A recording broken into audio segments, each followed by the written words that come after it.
Cours d'histoire.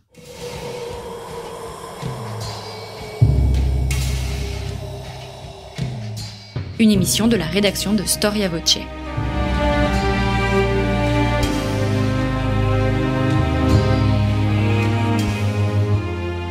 On retrouve Christophe Dickès. Bonjour à toutes et à tous, je suis très heureux de vous retrouver pour cette nouvelle série de nos cours d'histoire. N'oubliez pas que Storia Voce est une radio associative, elle ne vit que grâce à votre soutien. Si vous pouvez nous soutenir, eh bien n'hésitez pas à vous rendre dans notre rubrique Soutenez Storia Voce à partir de notre page d'accueil de notre site internet storiavoce.com. Joël Chandelier, bonjour. Bonjour. Merci d'être revenu à notre micro. Vous êtes archiviste, paléographe, agrégé d'histoire, maître de conférences en histoire médiévale à l'université Paris 8 et vous venez de publier chez Belin, dans la collection Mondes anciens dirigée par Joël Cornette, l'Occident médiéval. Alors la semaine passée, nous avons abordé une question absolument essentielle, une émission que je souhaitais faire depuis déjà plusieurs mois. Qu'est-ce donc au fond que le Moyen-Âge? Nous voyons cette semaine les dynamiques de la période, parce que dynamique il y eut. Nous terminerons la semaine prochaine sur ce qu'on appelle peut-être à tort le bas Moyen-Âge, et particulièrement nous étudierons les années 1300-1450 avec une question: la période correspond-elle à un temps de crise, une longue suite, on va dire, de difficultés comme elle est présentée le plus souvent, ou au contraire à une autre modernité? Joël Chandelier, est-ce qu'on peut parler de renaissance à l'époque médiévale? Alors oui, on peut parler de renaissance, même si au départ ce terme peut sembler un petit peu étonnant, puisque on sait très bien que traditionnellement on fait arrêter le Moyen-Âge à l'apparition de la Renaissance italienne, et donc il y aurait une sorte de contradiction dans les termes de dire qu'il y a une renaissance au Moyen-Âge. Et pourtant, on peut le faire parce que les hommes du Moyen-Âge eux-mêmes considéraient qu'il n'y avait pas nécessairement une rupture avec la tradition ancienne, antique, notamment culturelle, mais aussi plus largement politique, et on trouve très souvent sous leur plume des expressions comme rénovation, par exemple rénovation de l'Empire, rénovation de la culture, translatio, transfert de la culture antique. Et donc, les hommes du Moyen-Âge voyaient leur mission comme celle de maintenir, conserver, voire étendre l'héritage qu'ils avaient reçu des hommes de l'Antiquité. Donc, d'une certaine manière, le Moyen-Âge est une longue suite de renaissances, que parfois on identifie comme la Renaissance carolingienne au IXe siècle, la Renaissance du XIIe siècle. En réalité, c'est tout l'histoire du Moyen-Âge est celle d'une réappropriation, d'une création à partir d'une tradition antique. Alors aujourd'hui, vous évoquiez les hommes du Moyen-Âge qui voyaient les choses comme une rénovation.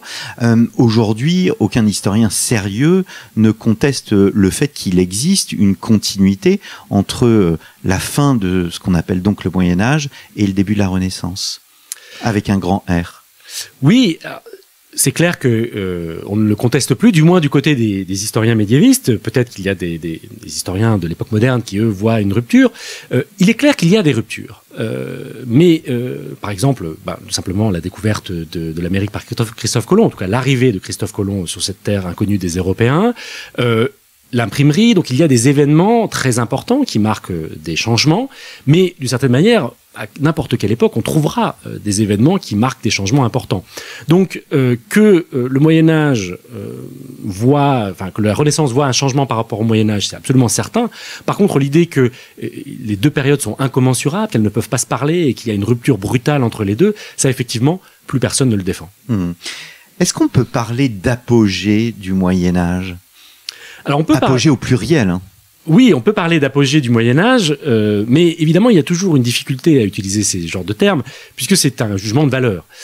Et du coup, avant l'apogée, il y a la croissance, et après l'apogée, il y a nécessairement le déclin. Donc je pense qu'on peut parler d'apogée du Moyen-Âge, mais de manière extrêmement ciblée. J'en verrai deux. La première, ce serait du point de vue de l'imaginaire. L'apogée du Moyen-Âge serait ce Moyen-Âge imaginaire rêvé par les romantiques ou aujourd'hui, ou de manière plus positive, on va dire, une période d'équilibre entre les différentes forces qui traversent à toute période les sociétés et qui permet des réalisations remarquables. On pense évidemment dans ce cas-là au XIIe et au XIIIe siècle, qui est une période pourtant extrêmement agitée, très violente, mais qui atteint une forme d'équilibre au niveau artistique avec le gothique, au niveau culturel et intellectuel avec la théologie et les grandes sommes. Donc oui, on peut dire de ce point de vue-là, en ne considérant pas évidemment que les périodes avant et après soient un simple déclin. Ce sont des périodes peut-être plus de transformation et d'interrogation, mais ce qui est parfois beaucoup plus créateur en réalité que les périodes d'apogée. Alors j'ai reçu à ce micro Nicolas Veil-Parot qui parlait des sciences, de l'importance des sciences. Est-ce que il y a une conscience du progrès? Vous citez la belle phrase de Bernard de Chartres, si mes souvenirs sont bons, nous sommes des nains juchés sur des épaules de géants. Oui, alors ça, je pense que alors c'est pas une nouveauté à proprement parler du Moyen-Âge, puisque déjà dans l'Antiquité, il y avait une conscience du progrès. Simplement, au Moyen-Âge, ça devient affirmé comme l'objet de la réflexion savante, évidemment scientifique, mais même au-delà. C'est une notion qui traverse l'ensemble de la société, y compris au sein de l'Église. Évidemment, on se fonde sur les modèles antiques, anciens, le Christ, l'Évangile, l'empereur Constantin, mais il y a aussi l'idée que l'Église est inscrite dans le temps, d'une certaine manière, et donc s'adapte parfois à des situations qui peuvent la faire progresser, en tout cas la ramener à une situation meilleure. Donc oui, Guy Beaujoin, un grand historien des sciences, parlait de l'émergence de la notion de progrès au XIIIe siècle. Il voyait vraiment apparaître à ce moment-là. Je pense qu'en effet, c'est un des apports du Moyen-Âge, qui ne veut pas dire que le progrès est effectif. Il faut faire une distinction entre l'idée et la réalisation, mais le simple fait que, à partir du Moyen-Âge, la chrétienté s'inscrive dans l'idée d'une progression vers le mieux, est déjà un apport énorme. Alors j'ai fait une émission avec Arnaud Fossier, que vous connaissez bien, sur le temps des moines, parce qu'effectivement, on parle toujours du temps des cathédrales, on oublie le temps des moines, on oublie aussi le temps des villes et la croissance démographique. Qui dit ville aussi dit commerce et échange. La ville est le reflet d'une nouvelle société. Oui, parce que évidemment là aussi, c'est toujours un peu la difficulté avec le Moyen-Âge. C'est-à-dire que si on compare par exemple avec l'Antiquité, eh bien, évidemment que dans l'Antiquité il y avait des énormes villes. Rome faisait peut-être 1 million d'habitants à l'apogée de l'Empire. Donc finalement, c'est pas une nouveauté qu'il y ait des grandes villes dans le bassin méditerranéen ou en Europe. Mais qu'est-ce qui fait la différence avec le Moyen-Âge ? C'est que ces villes, il y a un réseau urbain extrêmement important qui se déploie sur toute l'Europe, et notamment dans les espaces qui n'avaient pas été romanisés, que ce soit la Germanie, ou la Scandinavie, ou l'Europe centrale. Vous avez fait le lien avec le commerce. Ce qui a été noté par les historiens les plus récents, c'est que oui, ce lien existe, et il est évident, mais ce n'est pas comme on a pu le penser, comme Henri Pirenne le pensait au début du XXe siècle, le grand commerce, le commerce très lointain qui effectivement a alimenté des villes comme Venise ou Gênes, mais plutôt le commerce local. Et donc il y a un lien très fort entre la croissance urbaine, la croissance démographique au sein des villes, à travers un commerce qui a une échelle, disons, régionale pour les villes importantes, nationale pour les très importantes, mais parfois aussi simplement locale. Et on a parlé de commercialisation de la société médiévale avec vraiment une intensification des échanges à partir du XIe siècle, grosso modo, ou un peu avant ou un peu après, selon les espaces. Et ça, c'est effectivement à la fois la cause de l'expansion des villes, mais aussi la cause de l'expansion, tout simplement, économique, sociale, et même peut-être culturelle du Moyen-Âge. Le monde guerrier, par exemple, n'est pas en reste. Peut-on associer la Renaissance, l'idée de Renaissance que vous évoquiez tout à l'heure, avec l'idée d'une expansion militaire? Quand on va faire la guerre, c'est qu'on a les moyens de faire la guerre. Oui, alors c'est sûr que là, il serait un peu, sans doute exagéré de parler de renaissance à propos d'une opération de conquête et d'expansion violente que sont la conquête en Espagne. On parle de reconquista, mais en réalité, les musulmans sont là depuis si longtemps qu'il s'agit en fait d'une conquête. La société du nord de l'Espagne n'est plus la même que celle au moment de l'invasion arabe, et évidemment les croisades qui s'étendent en Méditerranée, ou encore dans le nord de l'Europe, des croisades contre les païens lituaniens par exemple, ou autres. Donc oui, il faut s'interroger sur l'origine de cette expansion, et il est clair que l'Occident, à partir du XIIe siècle, ou même déjà du XIe siècle, a, disons, une énergie guerrière qu'il projette vers l'extérieur. Et c'est ce que j'ai essayé de montrer, c'est que cette énergie guerrière ne vient pas de la qualité des guerriers qui seraient meilleurs que leurs adversaires, d'ailleurs ils perdent parfois des batailles. En réalité, ça vient de l'organisation même de la société qui s'est mise en place au Moyen-Âge, de ce qu'on appelle la féodalité, qui consacre une grande partie du surplus produit par la croissance économique à ces guerriers qui sont du coup équipés de manière extrêmement avancée. Ils ont des armes de meilleure qualité, ils ont d'excellents chevaux, ils sont extrêmement entraînés, ils ne font que ça, ils s'entraînent dans des châteaux qu'ils sont construits à grands coups. Donc, d'une certaine manière, il y a une militarisation de la société qui permet, du coup, qui donne une énergie militaire qui après, du coup, trouve à s'employer vers l'extérieur et donc se répand dans toutes les directions. Donc il ne peut y avoir de croisade, au fond, dans un monde en crise. En tout cas, oui, c'est ce qui me paraît évident. Il faut avoir les moyens. D'ailleurs, à partir du moment où il y a des crises au sein de l'Occident, plus tard dans le Moyen-Âge, certains critiqueront la croisade en disant il y a beaucoup de choses à faire au sein de l'Occident plutôt que d'aller à l'étranger, outre-mer, pour se battre pour des choses qui finalement ne nous concernent pas. Donc, en effet, la croisade, d'une certaine manière, certes, évidemment, c'est la conséquence d'un mouvement religieux, ça, il ne faut pas du tout le nier, c'est une aspiration individuelle et collective à faire quelque chose que l'on estime agréable à Dieu, mais c'est aussi la conséquence d'une structure sociale qui crée en fait un monde de guerriers qui doit trouver à s'employer d'une certaine manière. Or, l'Église cherchant à les empêcher de se battre entre eux au sein de l'Occident, il trouve à s'étendre vers l'Orient, vers l'Espagne et vers même le monde de l'Europe centrale. Vous montrez bien aussi les dynamiques religieuses. Oui, alors j'ai voulu insister sur une période, c'est-à-dire la période centrale du Moyen-Âge d'un point de vue purement chronologique, c'est-à-dire autour de l'an 1000, qui est celle de la réforme qu'on dit grégorienne, et on préfère plutôt parler des réformes de l'Église, puisque l'idée qu'un seul pape, Grégoire VII, ait tout changé est aujourd'hui considérée comme fausse. Il s'inscrit dans une série de papes large, qui ont réformé l'Église. Et cette dynamique, aujourd'hui, la plupart des historiens pensent qu'elle est l'un des principaux moteurs, si ce n'est le principal moteur, de tout ce qui vient ensuite, jusqu'à donc parfois en faire une rupture décisive au sein du Moyen-Âge, en ce sens qu'elle réorganise complètement le rapport entre l'Église et la société. Pour le dire en un mot, le but de cette réforme, l'un des buts, est de bien séparer ce qui relève de l'Église, c'est-à-dire les clercs, mais aussi les revenus de l'Église, les églises physiques, et les laïcs. Alors que jusqu'à présent, quand on parlait d'Église jusqu'aux alentours de l'an 1000, on parlait de l'Assemblée des chrétiens, le groupe de tous les chrétiens, donc évidemment avec des statuts différents selon qu'on est prêtre, évêque ou clerc, mais l'Église c'était l'Assemblée de tous les fidèles. Or désormais l'Église, ça devient une institution, avec ses représentants, en haut le pape, extrêmement hiérarchisé, et du coup les laïcs sont mis à part et créent une sorte de monde à côté du monde de l'Église, et ça, c'est une rupture fondamentale qui prend évidemment très longtemps à se mettre en œuvre et qui crée de nouvelles dynamiques. Je me permets de renvoyer un de nos auditeurs à notre partenaire KTO TV. Je présente une émission qui s'appelle Au risque de l'histoire sur l'histoire du christianisme précisément, et la réforme grégorienne a largement été abordée. Je change de domaine. On a aussi consacré une émission sur la révolution de l'écrit. Je vois en vous lisant que il y a énormément de liens avec bien d'autres émissions. Je vais pas m'y attarder donc. En revanche, je souhaiterais qu'on parle du réseau scolaire. Est-ce qu'on observe une multiplication des écoles ? Absolument. Et d'une certaine manière, c'est aussi une conséquence de la réforme de l'Église, puisque dès le départ de cette réforme, le pape et les évêques réunis en concile insistent sur le fait que, puisque cette Église devient bien séparée, elle doit avoir une formation adaptée, et donc on doit créer des écoles d'abord et avant tout pour former des clercs. Sauf qu'évidemment, ces écoles se multiplient, ne forment des clercs, mais aussi de plus en plus des laïcs. Et dans le même temps, vous avez des techniques qui insistent sur le recours à l'écrit, comme des techniques commerciales qui se développent.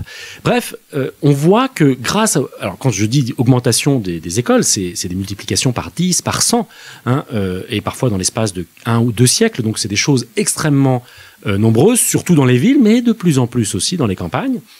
Fonder une école, fonder un collège universitaire devient une œuvre pieuse de la même manière qu'on pouvait fonder ou qu'on fonde toujours une chapelle, une église, un monastère. Et ces fondations, qui sont parfois petites, de quelques élèves, contribuent à augmenter, disons, ce qu'on appelle la littératie, c'est-à-dire plus que l'alphabétisation, la connaissance de l'écrit, le rapport à l'écrit, qui peut aller jusqu'à une maîtrise parfaite, chez les plus avancés, mais aussi simplement être capable de comprendre des choses simples, de reconnaître des mots qui se répandent dans la société. Et ça, évidemment, c'est la conséquence directe de cette expansion scolaire qui ne s'arrêtera plus jamais d'ailleurs après le Moyen-Âge. On voit aussi l'expansion des universitas. Exactement, les universités sont des créations au départ corporatistes. C'est dans le même mouvement que des métiers s'organisent dans les villes. Vous avez des professeurs qui sont des professeurs avancés, qui enseignent non pas la lecture du latin, mais plutôt la dialectique, la logique, la rhétorique, voire des sciences comme l'astronomie ou les mathématiques, et évidemment la théologie qui chapeaute le tout. Et ces maîtres, à Paris principalement, mais dans quelques autres grandes villes comme Bologne ou Oxford et Cambridge en Angleterre, ces maîtres s'organisent en communautés, en universitas, comme vous l'avez dit, et qui après obtiennent, disons, l'autorisation, la sanctification par l'Église, mais au départ, ce sont vraiment des associations de maîtres et d'élèves qui veulent organiser un programme de cours, une série de règles pour la vie communautaire. Donc ce sont vraiment des métiers. Et c'est quelque chose qui a été bien vu par Jacques Le Goff dans son livre sur les intellectuels au Moyen-Âge, un vieux livre des années 50, mais qui est extrêmement suggestif sur le fait que les universités viennent d'en bas, d'une certaine manière, plus que de l'imposition d'écoles d'en haut. Est-ce qu'on peut parler d'une révolution des savoirs, exactement comme vous avez présenté la réforme grégorienne, le développement des villes, de la démographie, etc. Alors là, la question est un peu plus complexe parce que moi-même, je suis historien des sciences et j'ai souvent mis en avant le changement brutal et profond que représentent les traductions issues du grec et de l'arabe à partir du XIe et du XIIe siècle qui apportent des connaissances extrêmement nouvelles, extrêmement avancées à l'Occident et donc font faire un bond en avant à la science occidentale. Mais d'un autre côté, il est bien difficile de mettre en avant des inventions scientifiques, des inventions savantes extraordinaires. Généralement, on va toujours les chercher plutôt au XVIe, surtout au XVIIe siècle, voire encore après. Donc je pense qu'au Moyen-Âge, il n'y a peut-être pas une rupture totale, il n'y a pas non plus une simple remise à niveau après une sorte de trou qui aurait lieu au début du Moyen-Âge. Il y a plutôt une réinterprétation, une intégration aussi dans la culture chrétienne. Il ne faut pas oublier que un des apports du Moyen-Âge occidental, c'est que la culture scientifique, la culture savante, la culture philosophique fait partie de la culture religieuse. Quand vous lisez Thomas d'Aquin, il parle autant de science, de philosophie que de théologie, parce que pour lui, c'est un continuum savant. Évidemment, la théologie est au sommet, mais le reste est absolument indispensable. Et je pense que ça, c'est l'apport médiéval.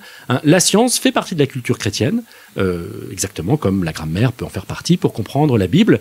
Et évidemment, malgré des frictions qui peuvent toujours intervenir entre la vérité révélée et la vérité scientifique, personne ne remet en cause, ou quasiment personne, à partir au moins du XIe et du XIIe siècle et toutes ces traductions, de l'intérêt de travailler sur ces questions rationnelles, scientifiques, qui a priori sont nées avant l'arrivée du christianisme. Vous montrez bien dans l'analyse, par exemple, mais nous y reviendrons la semaine prochaine, dans l'analyse, par exemple, des crises de la peste, que les contemporains sont des gens qui ont une approche très rationnelle de l'événement. Oui, en tout cas, il y a évidemment des approches irrationnelles. Je ne veux pas du tout nier qu'il y a eu des réactions irrationnelles, mais d'une certaine manière, si on regarde, là, la comparaison est aisée, avec notre temps, il y a aussi des réactions irrationnelles aujourd'hui aux épidémies, enfin à la pandémie qui nous a touchés depuis 1 an et demi. Donc, il n'y a pas de quoi trouver ça scandaleux qu'une partie des réactions soit irrationnelle, et même chez des gens rationnels, parfois on réagit de manière irrationnelle. En revanche, donc, ce qu'il faut souligner, c'est qu'il y a un discours rationnel tout à fait audible au Moyen-Âge, et d'ailleurs qui est le discours des élites, et donc des pouvoirs, pour la plupart, consistant à dire que ces événements, quoique terribles, quoique provoqués en dernier ressort par Dieu, pour une raison ou pour une autre, qu'il faut interroger d'un point de vue théologique, ces événements ont aussi une explication scientifique, rationnelle, et donc elle est tout à fait légitime, une fois qu'on a, comme le font les maîtres de l'Université de Paris, prié Dieu, intéressons-nous aux causes réelles, concrètes, matérielles de la maladie. Donc il n'y a pas une rupture totale, il y a plutôt la vie en commun de ces deux visions du monde, une vision, disons, plus spirituelle et une vision plus matérielle, qui peuvent être en conflit, mais qui généralement cohabitent sans difficulté. Alors, il y a donc des dynamiques au Moyen-Âge. Est-ce qu'il y a des crises? C'est ce que nous allons voir la semaine prochaine. Je vous remercie beaucoup, Joël Chandelier, d'être venu à notre micro. Donc, l'Occident médiéval, il s'agit du titre de votre ouvrage paru chez Belin dans la collection Mondes Anciens, paru sous la direction de Joël Cornette.